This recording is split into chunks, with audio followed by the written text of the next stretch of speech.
Throughout Dr. Rochelle Ford's public relations career, she has always made diversity and multiculturalism her focus.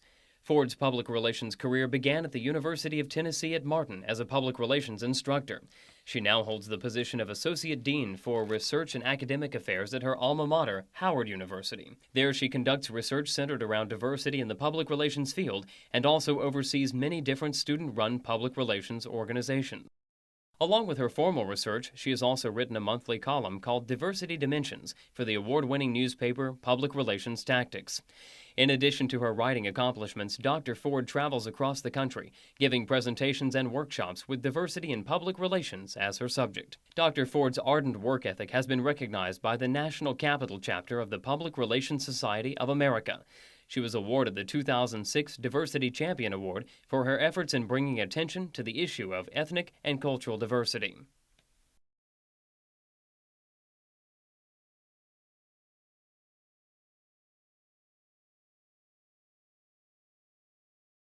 Leadership in public relations is really a servant role. In public relations, you're there to help an organization succeed and to help the organization not fail in what its initiatives are. And so if you're going to be a leader in public relations, you're really a servant leader, and you're there to help the organization think about things that are going to be helpful to them, the communication, the relationships they need to build with different publics. You're there to really think about what things are threats to an organization. And so if you're the one who wants to stand out front and say, I'm the man, I'm the woman, that's not going to make you an effective leader in public relations. You have to have a servant's heart and really wanting to help the organization.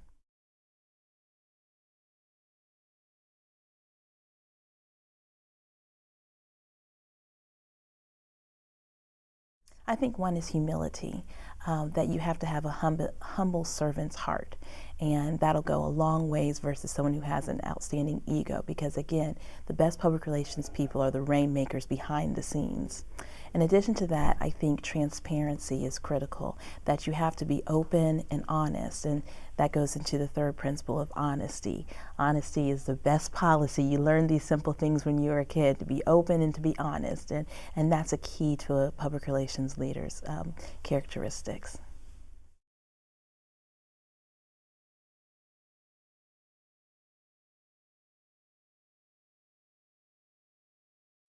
With regards to leadership in the field, I think the most powerful experience I've had was when I was a student, actually, and belonging to the Public Relations Student Society of America. I joined that organization as a freshman, my second semester of my freshman year, and never regretted it since, because I was able to become president of our student chapter when I was a sophomore, go to conferences, learn about leadership capabilities. We had a very small chapter at that time, so I was able to help grow the chapter in size.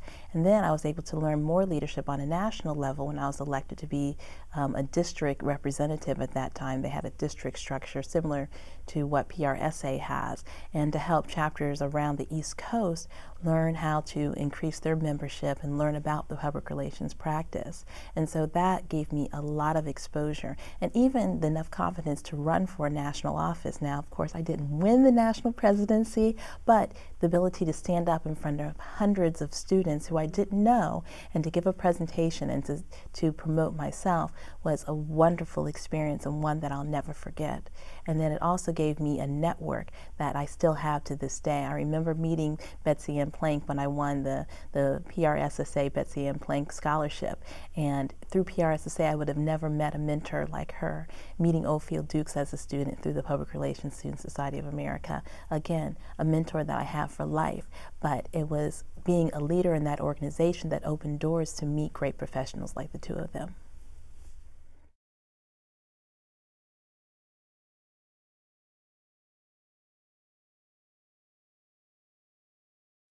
One of the most outstanding leaders today, I think, is Cheryl Proctor Rogers. She's a former national president of the Public Relations Society of America. And I consider her to be an outstanding leader today because she was very influential, not just in the Public Relations Society, but also in the Black Public Relations Society as well, and establishing chapters in Los Angeles, being very proactive in entertainment industry, but also in the corporate America as well, being vice president at HBO and going on to establish her own public relations agency. But as the Public Relations Society of America president, she was the second African American woman to lead the organization and was able to do it with a broad base of support from the organization. And she was able to promote the brand of the Public Relations Society, create products and things that enable the society to flourish under her tenure.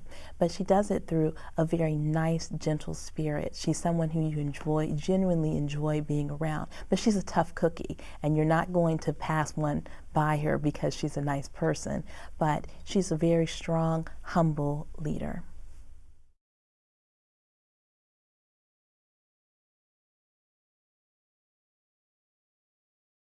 Well, I hate to call Ofield Dukes a historical figure because he's still living today, and he's a dynamic current figure in public relations. But he has a long history within the field, and I consider him one of the best historical leaders in public relations. What he demonstrated as a journalist, but then when he became a public relations professional, working under Hubert Humphrey's administration, he was able to bring people together. He always talks about how to build friends and to network with people and how to influence people, and being genuine, being honest, having integrity, knowing thyself and being true to thyself. Those are things that he tells people all the time, but things that he actually has implemented and things that he lives by that has made him an effective leader. His ability to start his own firm and counsel, international governments and counsel local businesses and nonprofits and presidents of the United States in their campaigns. Absolutely fabulous leader, but then didn't stop there, but has worked with the Public Relations Society of America, established the Black Public Relations Society chapter in Washington, D.C. He's there working with people and leading by example of having a humble spirit, being a gentle character, but then also being willing to be behind the scenes to make things happen.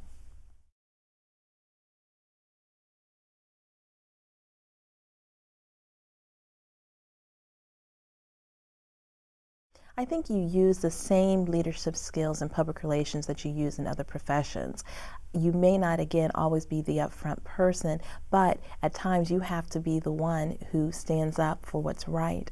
You have to be the one who is vocalizing the points that need to be made. Sometimes you'll put them in writing, but oftentimes it does need a charismatic individual who can get the attention of management or get the attention of the public to listen or to be heard. So just because I say you have to be humble doesn't mean that you can't be charismatic, that other leadership styles that people have. The leadership of being able to listen and to understand people crosses the board, whether in corporate America, nonprofits, or if you're working at an agency. You have to be a good listener. You have to be a good communicator, whether you're leading a business, corporate 500 company, or if you're a school teacher and you're a leader. So I think those qualities are essentially the same. There's just some fundamental leadership skills that you need no matter what the environment is. But how you apply it, again, you have to be good at your trade. You can't just have excellent leadership skills, but you have to show leadership by demonstrating excellence, knowing how to write, knowing how to edit, knowing how to speak, knowing how to bring people together to do research. All those qualities that make an excellent public relations professional is going to make a public relations leader.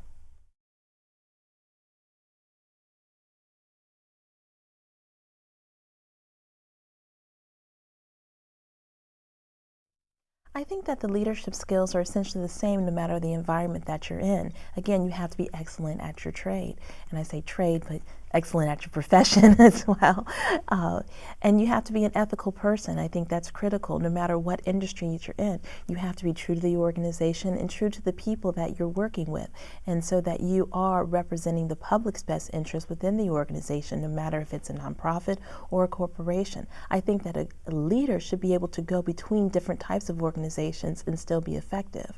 It's just you're representing a different type of client, but the fundamentals are the same.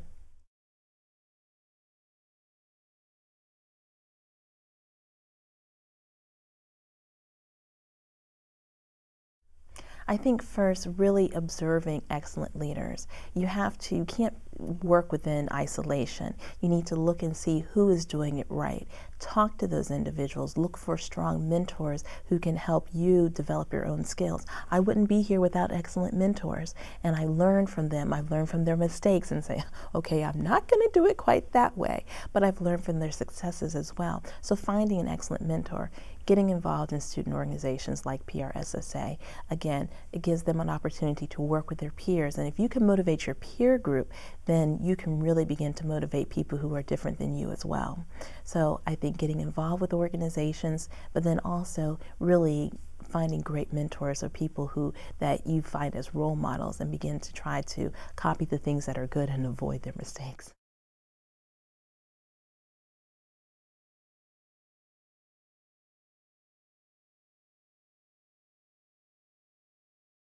I think it's important that educators, when they have team projects, don't always let the students self-select who's going to be a team leader. Sometimes it's letting one of the students who may not naturally arise because they're not very talkative, but selecting people to be leaders of a group because it'll give that student an opportunity to learn and develop leadership skills. Because what you'll oftentimes find as an educator is that one student becomes the leader of every single class project or activity that they do. And so you want to spread that opportunity around and to also encourage them and teach them in the classroom, how do you lead a team? How do you lead a group of people?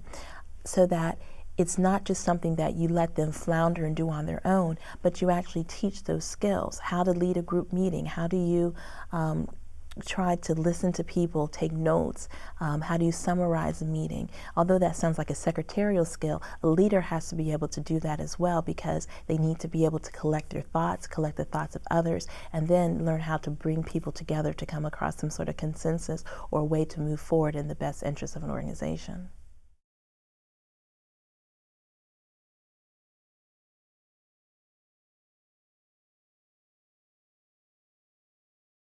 Oh, I think that leadership can be taught. In fact, when I was in high school, I got to participate in the League of Women Voters and their leadership training seminars.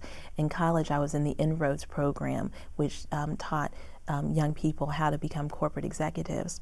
And so there are definitely modules that you can learn how to do. Learn how to become a better listener, learn how to become a better speaker, learn how to become a better organizer, better manager of time. All of those things can be taught. And then also, you can learn by your mistakes. If you're a very introverted person, you can learn by reading how to become more extroverted when appropriate. If you're an extroverted person, you need to learn how to take a step back, listen, let others do the talking sometimes. And all of those things can be learned. Now, some people are going to be naturally more charismatic than other people, and that's fine. And those are some of the things that might be innate, but you can learn how to get outside your box and learn different leadership styles, because not every style is going to match every situation. And you have to learn how to maneuver through different situations and know what is appropriate.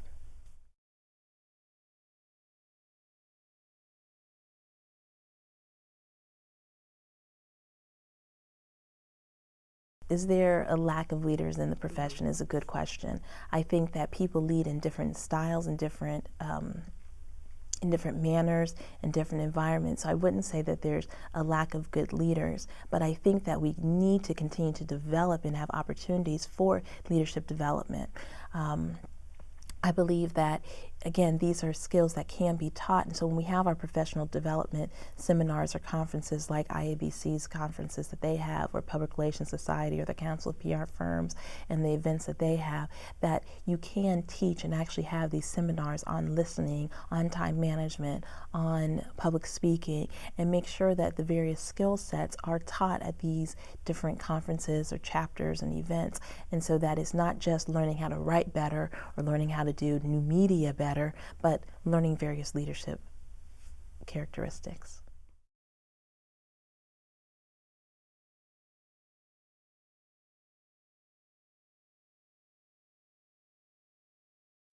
I can go back to Ophir Duke's examples, and one of the examples that there was going to be some, there was going to be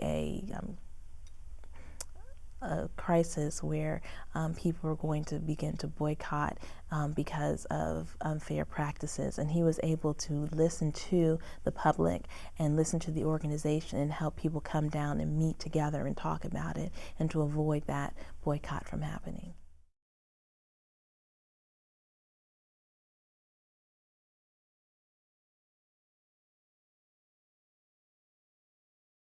There's a book of the biography of John H. Johnson, Succeeding Against the Odds. And I think that that's a wonderful example because he was born to a very meager beginning and was able to build an international corporation that targeted African Americans at a time where segregation was still happening. And his mother only had a third-grade education, and she picked him up from where he was raised along the Mississippi River and brought him up to Chicago so that he could actually finish high school because his town didn't even have a high school for colored people.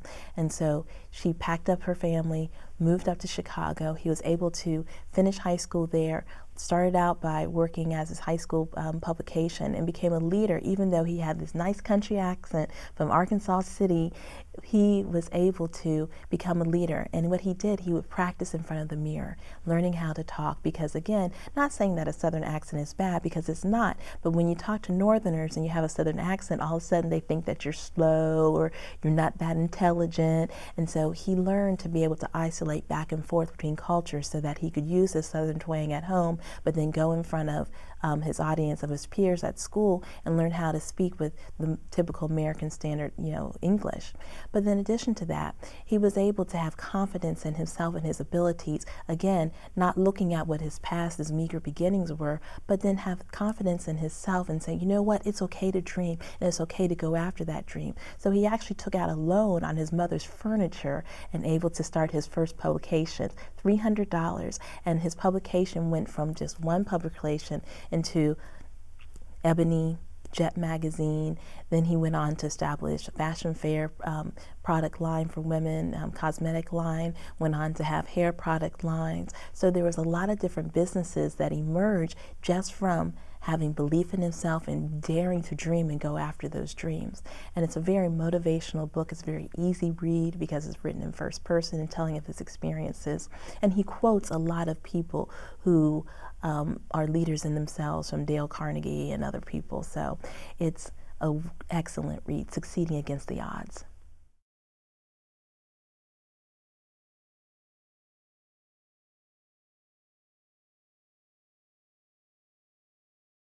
I think one of them is going to be diversity.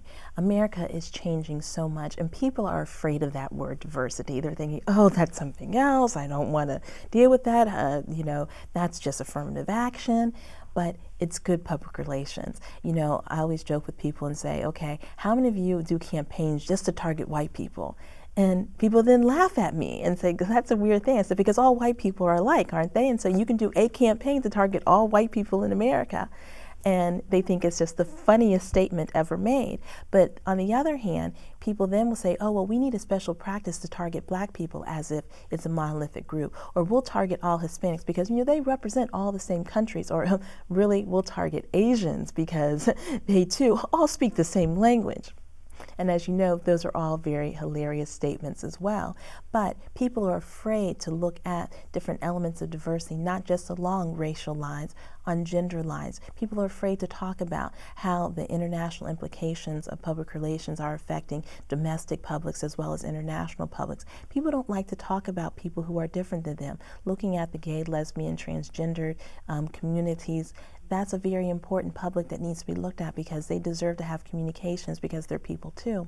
But people are afraid to talk about that. People are afraid to begin to segment their publics along those lines, where sometimes it's very important to be segmented along different demographic lines. So we have to learn how to get over communicating against otherness and be comfortable with our otherness. But first, understanding who we are and how that influences our communication is so critical. But it takes time for people to reflect on who they are, and then what commonalities exist between different types of people, because there are commonalities, and then how do issues affect people differently depending upon what their background is. So I think diversity is one area that's going to need to be looked at from the practice of public relations, but also diversity within the profession of public relations, meaning who is actually becoming the professionals within the industry. We don't want to end up like the advertising industry, getting ready to have a class action lawsuit against that industry because of the inability of people to progress through the agency ranks. But public relations is nearly as bad as the advertising industry is. And so we need to be conscious of who are we promoting. Women have cracked the glass ceiling in public relations to some great extent, but if you look at Hispanics, Asian Americans, African Americans, they are so underrepresented within the public relations industry. And we need to do better recruiting, better mentoring, and so that people won't just come in the door as entry-level professionals, but can continue to grow within the industry and not be steered to other professions, but really stick with the public relations industry and become successful within it. So I definitely believe diversity is one of those major issues that need to be addressed. Another issue that I think really needs to be addressed within public relations and is going to continue to be a challenge is this whole social marketing, social media, the new media. Things are changing so rapidly, and how do we communicate with people? How do we control messages? How do we listen? Because there's so many messages out there now that it's not just understanding your publics by reading the daily paper, because you still have to monitor the print outlets. You still need to monitor the radio and the television outlets. But then how do you monitor the blogs? How do you monitor what's going on Twitter? How do you monitor what's happening in Facebook and Black Planet and Black America Web and all these other websites and things that exist out there? So that's going to continue to be a major challenge. And how do we position our companies so that we are respected within that space, but then also how do we listen to these publics that are communicating on that space so that we can help our organization succeed?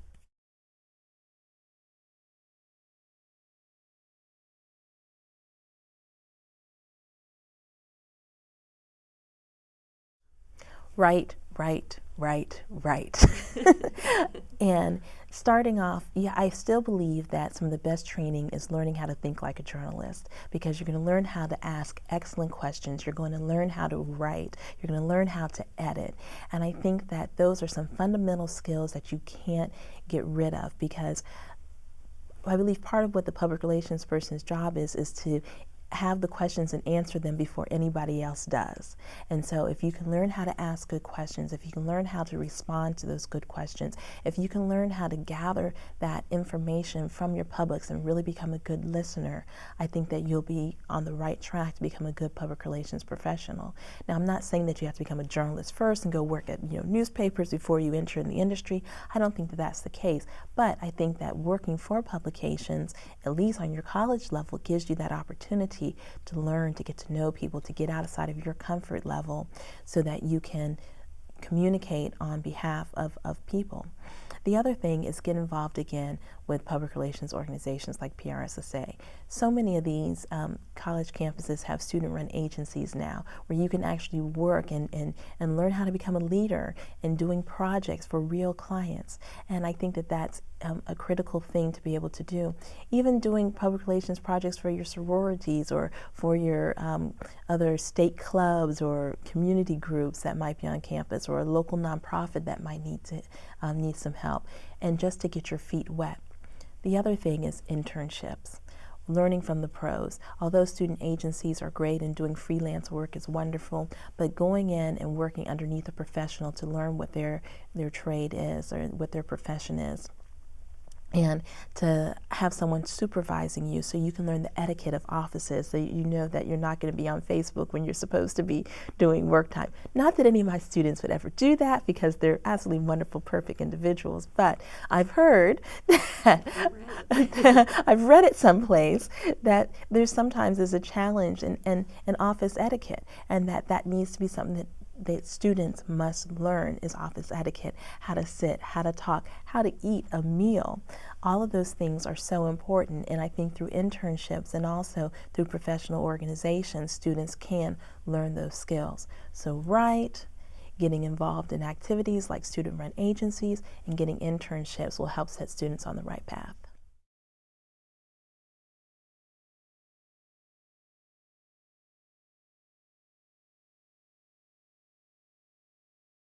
Their ability to write, number one, their poise and their presence, and their energy and passion for the field. I think that there's a lot of students who go through public relations programs or communication programs who just, oh, public relations sounds interesting, and they kind of wander through the classes, but they don't have a passion for the field. I think the future leaders of this industry have passion for public relations, not just because they join professional organizations, but you can see the pride in their work.